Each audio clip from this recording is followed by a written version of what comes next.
वो डिस्प्रेशन में चले गए हैं। काय में चले गए?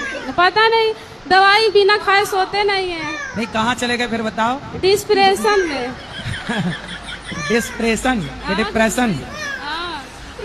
अच्छा, डिस्प्रेशन में चले गए, बात सही है। तो वहाँ डिस्प्रेशन में जाके क्या पाए वो? पता नहीं। डिप्रेशन में रोज जाते हैं कि कभी कभी? रोज जाते हैं।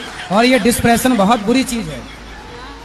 तो ये डिस्प्रेशन कहाँ आपके पड़ोस में रहती है?